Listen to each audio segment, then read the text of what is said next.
Hello everyone, कैसे हैं आप सब। एग्जाम ट्रिक्स में आपका स्वागत है। मेरा नाम महेश सोनी है। मैं अभी आपको एक जीएस का टॉपिक पढ़ाऊंगा जो स्टैटिक पार्ट में आता है और कई बार न्यूज़ में भी रहता है। टॉपिक का नाम है G20। देखो, ये टॉपिक अपने आप में बहुत इंपॉर्टेंट है। बहुत सारे एग्जाम्स में आता है, चाहे आप किसी छोटे एग्जाम की बात करूँ कि आप एसएससी का एग्ज़ाम दे रहे हैं, बैंकिंग का एग्ज़ाम दे रहे हैं, जिसमें से जीएस मेंस सेक्शन में पूछा जाता है, मेंस वाले पार्ट में, रेलवे में पूछा जाता है। और बाकी फिर पीएससीज़ की बात करूँ, लाइक यूपीएससी हो गया और कोई स्टेट पीएससी हो गया, वहाँ पर तो ये क्वेश्चन आता ही है, फेवरेट टॉपिक है। मैं आपको दिखाऊंगा कि यूपीएससी की बात करूँ तो 3 साल अभी रिसेंट में प्रीलिम्स में पूछा गया, 3 से 4 साल पूछा गया है। कुछ क्वेश्चन मैं आपको दिखाऊंगा, बहुत इंपॉर्टेंट होता है। इसमें कुछ की पॉइंट होते हैं जो आपको ध्यान रखना होता है और उन्हीं के बेसिस पर क्वेश्चन आता है। ठीक है, तो मूव करते हैं डायरेक्ट टॉपिक पर। देखो, अभी बात करूँ तो G20 न्यूज़ में क्यों है, क्योंकि G20 की प्रेसिडेंसी होने वाली है, मतलब समिट होने वाली है। G20 का मतलब क्या होता है, देखो, ग्रुप ऑफ 20 कंट्री। अब एक्चुअली ये 20 जो है तो 20 कंट्री नहीं है, इसमें 19 कंट्री है, मीन्स इंडिविजुअल कंट्री, प्लस एक जो है यूरोपियन यूनियन है। उसके साथ साथ अभी एक और जुड़ा है, अफ्रीकन यूनियन भी जुड़ गया इसमें। तो अब कुल मिला के इसका नाम 21 हो जाना चाहिए, G21, बट नाम अभी चेंज नहीं हुआ है, G20 ही है। राइट, ध्यान ये रखना है कि ये यूरोपियन यूनियन ये अपने आप में एक ग्रुप है, अफ्रीकन यूनियन अपने आप में एक ग्रुप है। अफ्रीकन यूनियन अभी बात करूँ तो ये 2023 में कुछ न्यूज़ में आया, उसके बाद 2024 में इसको शामिल कर लिया गया। ठीक है, तो ये ध्यान रखना है। देखो, अब न्यूज़ में इसलिए है कि south Africa has assume G20 presidency for 2025 with theme, जो है ये थीम ध्यान रखना है। और ध्यान रखना है कि 2025 की जो समिट है उसको होल्ड करेगा, यानी होस्ट करेगा साउथ अफ्रीका, जिसकी थीम है सॉलिडारिटी, इक्वालिटी एंड सस्टेनेबिलिटी। आप SES याद रख सकते हो, सॉलिडारिटी, इक्वालिटी एंड सस्टेनेबिलिटी। ये जो थीम है छोटे एग्जाम्स में पूछा जाता है, बड़े एग्जाम्स में कई बार वो स्टेटमेंट के रूप में, लाइक यूपीएससी में स्टेटमेंट के रूप में पूछ देता है कि इसकी थीम 2025 की क्या थी, इस टाइप से। Unveiling priority centred on disaster resilience, डेप्ट relief, climate finance, just energy transition. ये अब इसके बाद में थीम हुए, स्टार्टिंग में इसका थीम यानी G20 जब बनाया गया तब किसी और बेसिस पर काम करता था, या स्टार्टिंग पर्पज कुछ और था, बाद में धीरे धीरे कुछ और चीजें ऐड कर दी गई। ठीक है, this mark the first G20 summit hosted on African soil. Africa की धरती पर ये पहली बार हो रहा है। ठीक है, coinciding with the India strong advocacy for the global south. ये G20 है, साउथ अफ्रीका में दिया गया है। आपको सिटी का भी नाम ध्यान रखना है। सिटी आप कमेंट सेक्शन में मुझे बताओगे कि साउथ अफ्रीका में कौन सी सिटी में ये G20 होस्ट किया जाएगा। राइट, अब देखते हैं कि G20 के बारे में थोड़ा सा जान लेते हैं कि G20 है क्या, क्यों गठन किया गया है, क्यों बनाया गया है, इसके बारे में। देखो, G20 क्या है। G20 is the world premier forum for international economic cooperation. World के प्रीमियम फोरम में आता है ये, यानी इंटर गवर्नमेंटल, बात करूं तो इंटर गवर्नमेंटल बॉडी है G20। ठीक है, जहां पर इंटरनेशनल इकोनॉमिक कोऑपरेशन की बात होती है, bringing together major advance country, जो अभी एडवांस हो चुके हैं, एंड इमर्जिंग कंट्री। ये ध्यान रखना है, जो एडवांस कंट्री यानी डेवलप्ड कंट्री हैं, और जो इमर्ज कर रही हैं, लाइक इंडिया, चाइना भी एडवांस में गिनती हो रही, पर कई बार उसकी गिनती चाइना अपने आप को इमर्जिंग में गिनता है, डेवलपिंग में गिनता है। तो advance and emerging country to coordinate on the global economic development and governmental challenges. उस टाइप से जो भी प्रॉब्लम्स होती है उसके लिए ये काम करते हैं। कुछ हिस्ट्री की बात करें तो जो पहली बार 1999 में एशिया में फाइनेंशियल क्राइसिस आया था, उसके बाद ही इसका गठन किया गया था as a forum for the finance minister and central bank governor. अब देखो, ये वाला जो पॉइंट है ये इंपॉर्टेंट है।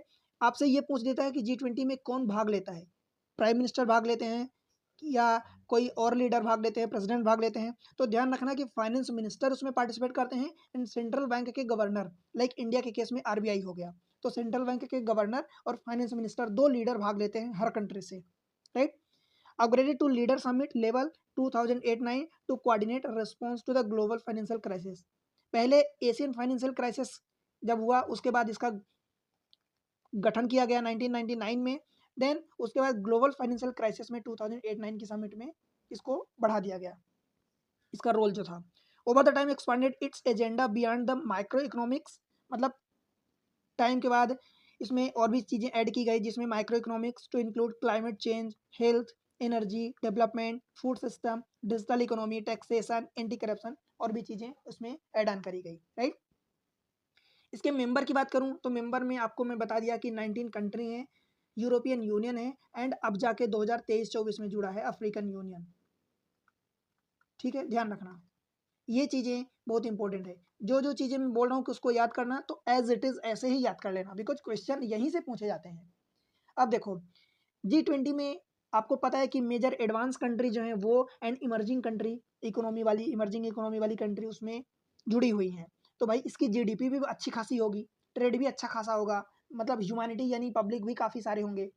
तो इसकी जो जीडीपी है वो ग्लोबल की जीडीपी, अब देखो मैं किसी कंट्री की बात नहीं कर रहा हूँ पर्टिकुलर, मैं ग्लोबल की जीडीपी जितनी है उसमें से इसकी G20 की जीडीपी 85% के अराउंड है।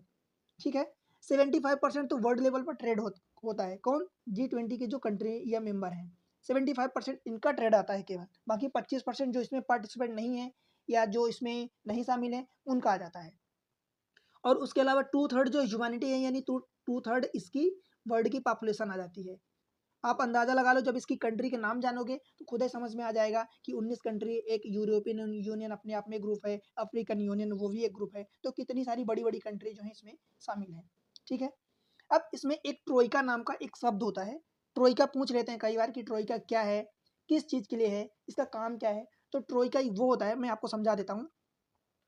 देखो ट्रोइका का मतलब ये होता है कि एक तो करंट प्रेसिडेंसी किसके पास है, करंट प्रेसिडेंसी किसके पास है, उसके पहले किसके पास थी, और अगली बार जब होगी वो किसके पास जाएगी, इसको ट्रोइका नाम देते हैं। तो करंट प्रेसिडेंसी आपने देखा कि ये साउथ अफ्रीका के पास है, ये 2025 की अभी रिसेंट में जो चल रहा है होने वाली साउथ अफ्रीका में। 2024 की किसके पास थी, तो वो ब्राजील की थी, यानी ब्राजील ने होस्ट किया था। फिर 2026 की कहाँ जाएगी, 2026 की प्रेसिडेंसी किसके पास जाएगी, तो यूएस के पास जाएगी, यूनाइटेड स्टेट। ठीक है, तो इसी 3 चीजों को मिला के इसको नाम देते हैं ट्रोइका। समझ आया? तो ट्रोइका में भी आप कंफ्यूज नहीं होना है।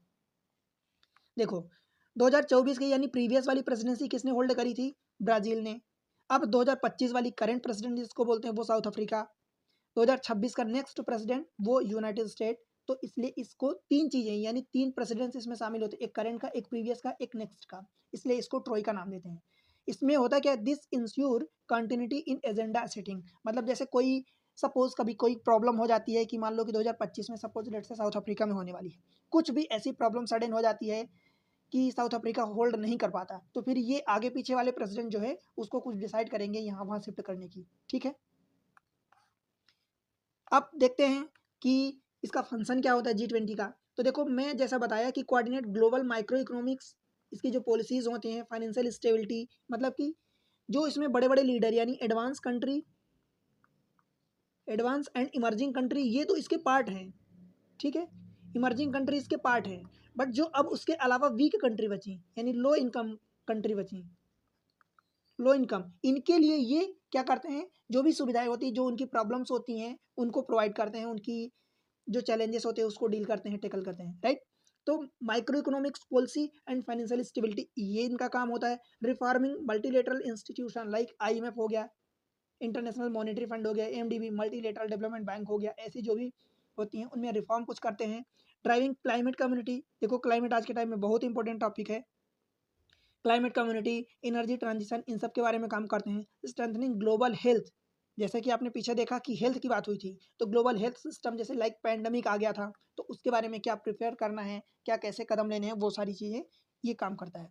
Ensuring resilience supply of the chain, supply chain, मतलब कोई चीज़ें एक कंटिन्यू उसमें मोशन में चलती रहे, ऐसा नहीं कि कुछ चीज़ें जैसे कि सपोज पैंडमिक की बात करूँ तो कुछ दिन चला गया उसके बाद फिर बंद हो गया, ऐसा नहीं, तो उसका रेजिलियंट सप्लाई चैन बना रहे।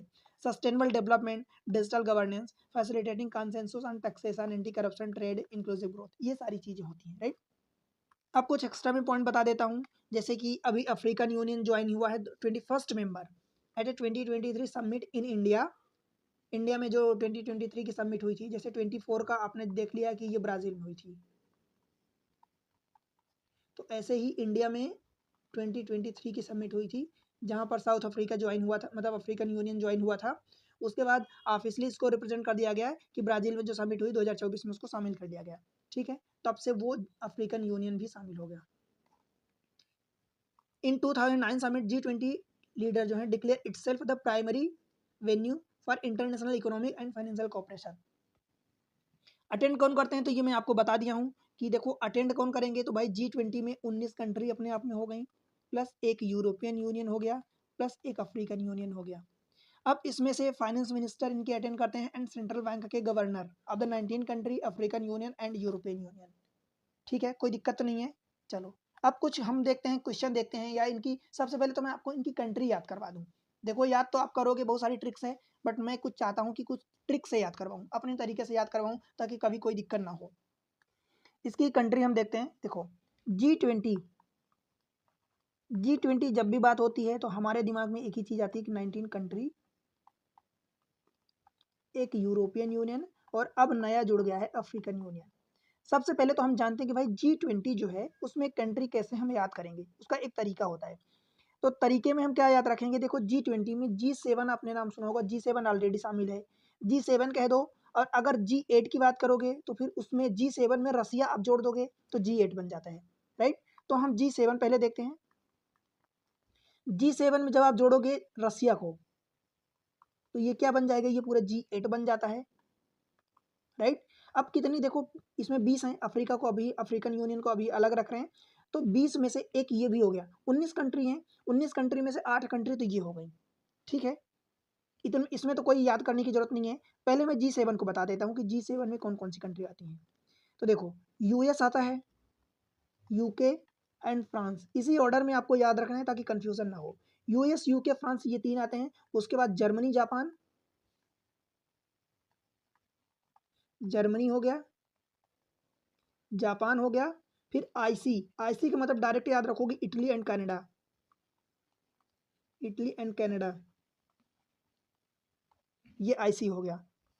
ठीक है, कितनी कंट्री हो गई भाई यहाँ पर, 7 कंट्री हो गई। अब रसिया अगर जोड़ देते हो तो ये 8 कंट्री बन जाएगा, यानी G8 बन जाएगा। G7 से G8 बन गया, मतलब यहाँ तक हमने G8 के बारे में जान लिया, ये 8 हमारी कंट्री होंगी। क्लियर है। अब देखो अब बची कितनी, 19 में से 8 हो गए, अभी 11 बची। 2 तो ये यूनियन है तो इनको तो अलग ही रखना है, 11 कंट्री और बची। अब ध्यान से देखो कैसे ट्रिक्स में बताता हूँ। 2 आई आएगा, 3 एस आएगा, ठीक है, डबल ए आएगा, बी सी आएगा, और उसके बाद M E T, double A B C met. एक ट्रिक है, अब कैसे याद रखोगे। टोटल अगर मैं बात करूं तो यहाँ डबल आई लिखा हूं, टोटल G20 में बात करोगे तो 3 आई और 3 एस आते हैं। 3 आई का मतलब कि एक देखो इटली आ गया यहाँ पर। अब 2 आई बचा, तो उन 2 आई में से कौन कौन सी कंट्री आती हैं, एक तो इंडिया आता है, इंडोनेशिया आता है, 2 आई हो गए। अच्छी बात यह है कि जो ये 3 एस हैं, 3 एस में हर जगह साउथ साउथ साउथ आता है। कैसे, साउथ अफ्रीका हो गया, साउथ कोरिया हो गया, एंड सऊदी अरेबिया हो गया। देखो तीनों में नाम, अगर कोई नाम एस से सिंगल देता है, south Africa, south Korea, Saudi Arabia, ये डबल डबल नाम वाले यानी बड़े नाम, यानी 2 लेटर से, 2 शब्दों से बनके, 2 वर्ड से बनके ये नाम बने हैं। तो कभी जैसे मान लो कि एग्जाम्पल के लिए कि सिंगापुर दे देता है, सिंगापुर, तो आपको कंफ्यूज नहीं होना, बिकॉज आपको पता है कि 3 एस होते हैं, 3 एस में तो भाई सिंगापुर ऐसे कोई नाम ही नहीं है, साउथ साउथ साउथ करके 3 नाम है एस से। ठीक है, अब देखो डबल ए बी सी बचा, तो ए से ऑस्ट्रेलिया जो क्रिकेट टीम खेलती है, एक तो वो हो गया ऑस्ट्रेलिया,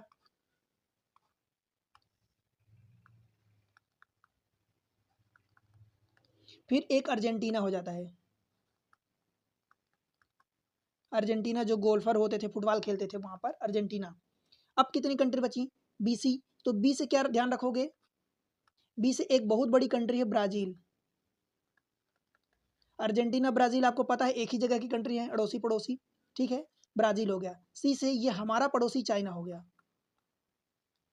अब बताओ कितने बचे, एम ई टी, तो ये ई वाला जो है ये तो यूरोपियन यूनियन है ही सही। एम से क्या रखोगे, मैक्सिको, नॉर्थ अमेरिका की कंट्री मैक्सिको, और टी से क्या हो जाएगा, टर्की।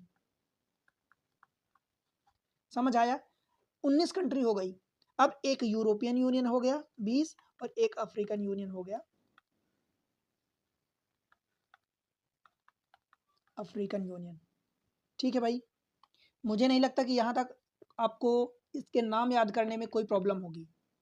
देखो, मैं यही सेम चीज़ें यहाँ पर लिख दिया हूँ, बड़े अच्छे से याद कर सकते हो। G20 में G7 प्लस रसिया G8 हो गया। अब ये जो ट्रिपल आई लिखा है, एक आई इसका शामिल है, मतलब आप इसमें अभी एक्स्ट्रा में 2 ही आई गिनना, इंडिया एंड इटली। इटली तो पहले ही हो गया है। इंडोनेशिया, ठीक है, इटली G7 में ही शामिल है, तो इंडिया एंड इंडोनेशिया हो गया। एस से south Africa, south Korea, Saudi Arabia, 3 ये हो गए। डबल ए से ऑस्ट्रेलिया अर्जेंटीना हो गया, बी से ब्राज़ील हो गया, सी से चाइना हो गया, एम से मैक्सिको हो गया, टी से टर्की हो गया, ई से आपका यूरोपियन यूनियन हो गया एंड अफ्रीकन यूनियन है ही सही। ठीक है, कोई दिक्कत नहीं होगी अगर आप इसी ट्रिक से याद रखोगे। वैसे और भी ट्रिक बनाते हैं लोग कि मैं नहीं बताऊंगा वो चीज़ें, आपको कंफ्यूज नहीं होना है, बिकॉज कंफ्यूज हो जाओगे कि कौन सी ट्रिक याद रखूं। बिकॉज देखो, इस ट्रिक से याद करने में एक फ़ायदा होता है कि हमें G7 की कंट्री अलग से याद करने की जरूरत नहीं पड़ती। अगर हमने याद कर लिया तो भाई यूएस हो गया, यूके हो गया, फ्रांस हो गया, उसके बाद जर्मनी, जापान, एक साथ ही नाम आते हैं, इटली, कनाडा, ये G7 हो गया। रसिया जोड़ दो तो G8 हो गया। बताओ, अब उसके बाद बची हमारे पास 11 कंट्री, तो 11 में डबल आई हो गया, ट्रिपल एस हो गया, फिर डबल ए बी सी हो गया, बस MET हो गया। India, Indonesia, south Africa, south Korea, Saudi Arabia, Australia, Argentina, Brazil, China हो गया। ये चाइना है, कनाडा पहले ही आ चुका है G7 में, ध्यान रखना।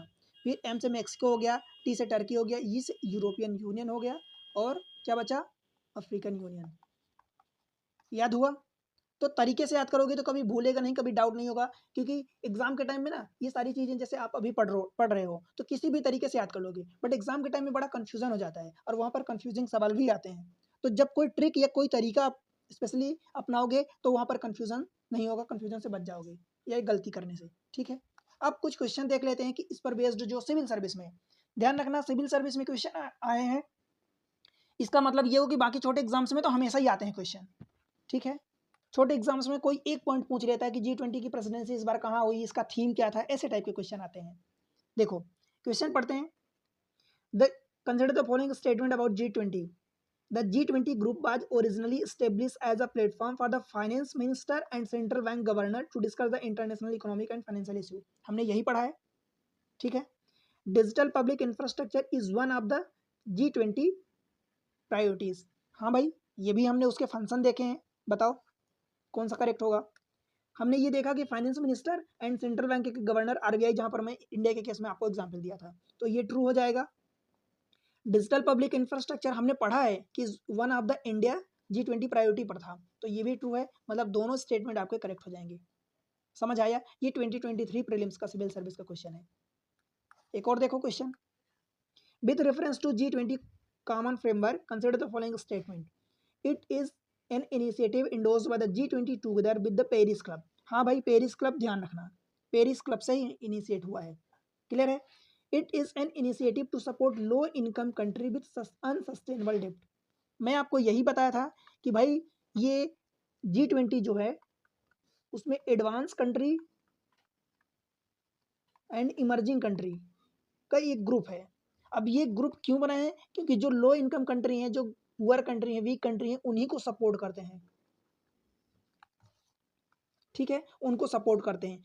कई सारे उसके फैक्टर होते हैं, कई सारी फील्ड होते हैं जहाँ पर ये सपोर्ट करते हैं, तो लो इनकम कंट्री को सपोर्ट करते हैं, ये सही है। और ये पेरिस क्लब, ध्यान रखना, पेरिस क्लब भी इसी के साथ बनाया गया था जो इंडोर्स करता है G20 को। ठीक है, 2022 का क्वेश्चन है, 2023 2022 मतलब ये दोनों स्टेटमेंट करेक्ट हैं।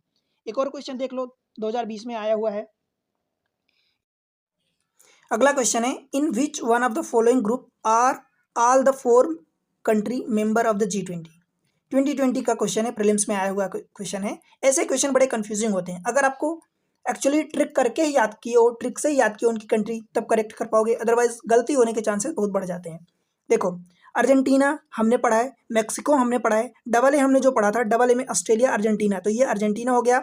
मैक्सिको भी हमने पढ़ा है, MET जो पढ़ा था, मैक्सिको पढ़ा है, साउथ अफ्रीका पढ़ा है, टर्की पढ़ा है।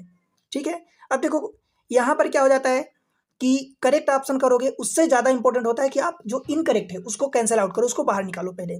ऑस्ट्रेलिया हमने पढ़ा है, कनाडा हमने पढ़ा है, मलेशिया, भाई MET, ये मलेशिया नहीं था, मैक्सिको था, तो यहाँ से मलेशिया गायब हुआ। न्यूजीलैंड भी हमने नहीं पढ़ा, तो ये भाई हमारा स्टेटमेंट गलत हो गया, दैट मीन्स कि बी हमारा अब नहीं होगा।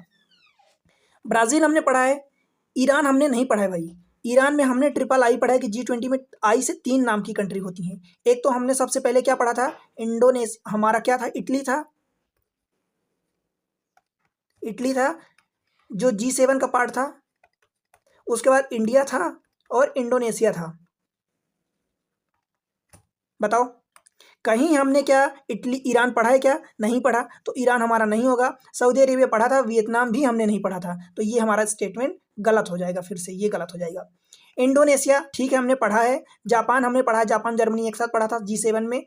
सिंगापुर देखो एस से हमने बताया था कि भाई एस से 3 कंट्री थी, साउथ अफ्रीका, साउथ कोरिया और सऊदी अरेबिया। सिंगापुर एस नाम का कहीं ऐसा नहीं था। साउथ कोरिया यस ये था, सिंगापुर नहीं था, तो ये हमारा थर्ड भी स्टेटमेंट इनकरेक्ट हो जाएगा। क्लियर है? तो इस तरीके से हमारा अर्जेंटीना भी पढ़ा था, मैक्सिको भी पढ़ा था, साउथ अफ्रीका और टर्की भी पढ़ा था, तो ये हमारा स्टेटमेंट करेक्ट हो जाएगा। क्लियर है? तो ध्यान यही रखना है कि भाई टोटल जो आप G20 जब याद करते हो, कैसे याद करते हो, कुछ इंपॉर्टेंट चीज़ें हैं। G20 जब याद करते हो तो भाई G7 आप पढ़ लो, उसके बाद रसिया जोड़ दो। देखो मैं आपको ये बार बार मेमोराइज करवा रहा हूँ, रिवाइज करवा रहा हूँ, ताकि आपके दिमाग में सेट हो जाए। 8 कंट्री ये हो गई। उसके बाद डबल आई, ट्रिपल एस, ठीक है, डबल ए, BC हो गया और MET हो गया। एक अभी जो नया नया जुड़ा है अफ्रीकन यूनियन, उसको भी शामिल कर लो। बोलो G7 में US, UK, France, Germany, Japan,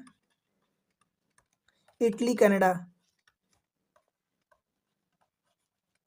G7 हो गया, रसिया को जोड़ दो, G8 हो जाएगा। अब कितनी बची, डबल आई मतलब इंडिया हो जाएगा,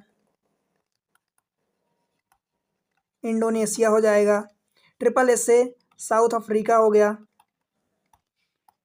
साउथ कोरिया हो गया, सऊदी अरेबिया हो गया, ठीक है। डबल ए से क्या हो जाएगा फिर, ऑस्ट्रेलिया क्रिकेट टीम हो जाएगी, अर्जेंटीना जो फुटबॉल खेलती थी,